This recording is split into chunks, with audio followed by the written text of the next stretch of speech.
Kita akan belajar tentang variabel pada PHP, tapi sebelum itu kita akan melihat yang namanya komentar. Komentar adalah cara kita untuk memberikan informasi dari kode kita, tapi komentar tidak akan dieksekusi pada browser atau pada aplikasinya. Jadi yang namanya komentar murni untuk kita baca. Nah, sekarang kita lihat cara membuat komentar di PHP. Jadi setelah tag PHP ini, kita akan membuat komentar dengan tanda garis miring seperti ini. Misalnya saya tulis belajar PHP di sini, kita pastikan setelah melihat browser tidak akan ada hasil. Jadi sekali lagi, komentar ini gunanya untuk kita baca sendiri, atau kalau kita bekerja di tim, timnya mau ngebaca kode kita bisa menggunakan komentar seperti ini. Mau ngasih info-info kapan dibuat, siapa yang membuat dan lain-lain boleh dengan komentar ini. Nah, komentar bisa kita bikin satu baris dengan garis ini, tapi kalau teman-teman mau beberapa baris boleh menggunakan garis bintang lalu bintang garis untuk menutupnya. Di antara tag ini teman-teman boleh nulis berapa baris komentar terserah teman-teman. Nah, jadi kalau mau satu baris menggunakan dua garis miring, kalau mau beberapa baris, garis miring bintang, lalu bintang garis miring bagian terakhirnya. Nggak perlu 888 atau rek spasi komentar. Ini untuk iklan-iklan aja, kita cukup menulis info yang relevan. Nah, kita lanjut lagi ke materinya, yaitu kita mau belajar tentang variabel. Nah, saya akan tukarkan bagian ini, saya akan tulis materinya di sini, yaitu variabel pada PHP. Nah, di variabel PHP, variabel adalah cara kita untuk menyimpan nilai. Jadi, kita punya nilai misalnya, nilai ini kita simpan dalam satu nama. Setiap kita butuh dengan nilai tadi, kita cukup menyebutkan namanya. Nah, jadi dengan nama ini juga kita bisa ngebedain satu nilai dengan nilai lain. Anggap kita 3 bersaudara, tentu ibu atau bapak kita akan pusing kalau kita masing-masing nggak punya nama. Nah, jadi dengan punya nama ini kita bisa lebih fleksibel mengatur nilai-nilai tadi. Kita langsung lihat cara menulisan variabel pada PHP cukup menggunakan tanda $. Lalu setelah $, diikuti dengan nama-namanya. Misalnya saya akan menggunakan $X di sini.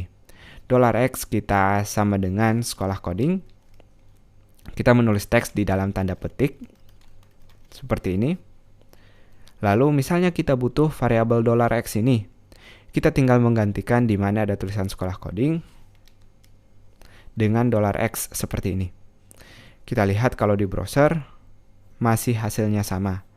Pastikan kalau kita ganti nilainya di bagian $X ini, kita melihat hasilnya juga di browser. Nah, jadi ini cara mendeklarasikan atau membuat variabel pada PHP cukup dengan $, lalu nama dipisahkan dengan sama dengan, lalu nilainya. Sekali lagi pastikan ditutup dengan titik koma seperti ini. Nah, selain penulisan seperti ini ada satu penulisan lagi. Kita juga boleh nulis si variabel ini dengan cara seperti ini, memisahkannya. Tanda petiknya kita tutup, lalu tanda titik untuk menggabungkannya. Kita tulis $X di sini. Lalu tanda titik lagi kita tambah lagi dengan titik 2 untuk menggabungkannya. Nah, jadi ini dia tanda petik khusus untuk halo. Lalu si $X ini kita sambungkan dengan bintang sebelum, titik sebelum dan titik sesudah. Lalu tanda kutip lagi untuk break-nya atau teks lain. Kita masih bisa lihat hasil yang sama. Tentu kalau kita tambahkan di sini echo member. Dan teman-teman lihat tidak ada jarak antara halo dan sekolah coding. Jadi teman-teman bisa nambahin spasi di sini kalau mau melihat jarak. Itu dia cara kita membuat variabel. Variabel nggak terbatas pada huruf, kita juga bisa nulis angka atau teks. Misalnya kita tulis nama seperti ini. Pastikan yang lain juga berubah menjadi nama seperti ini. Nah, teman-teman nggak boleh kreatif kalau di sini nama. Di sini kita nggak boleh nulis namas misalnya. Kita nggak akan melihat hasilnya. Kita balikin lagi.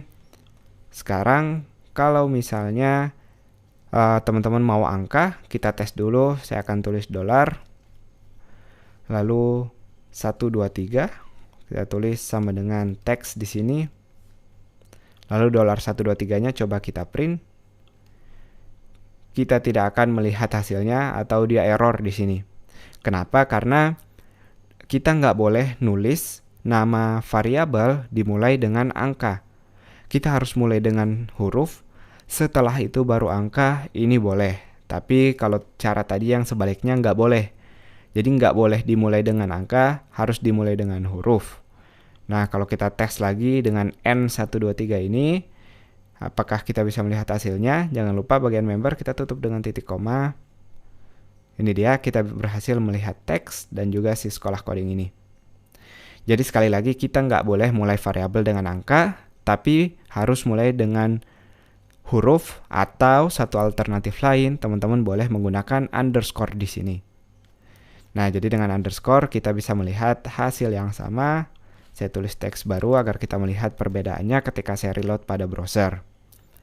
Nah, itu dia beberapa aturan pada variabel. Jadi kita boleh nulis huruf, angka, dan juga underscore. Tapi angka nggak boleh untuk yang memulai. Angka boleh jadi huruf kedua dan setelahnya. Tapi nggak boleh jadi yang mulai nama variabelnya. Itu dia, semoga jelas. Sampai jumpa di video berikutnya.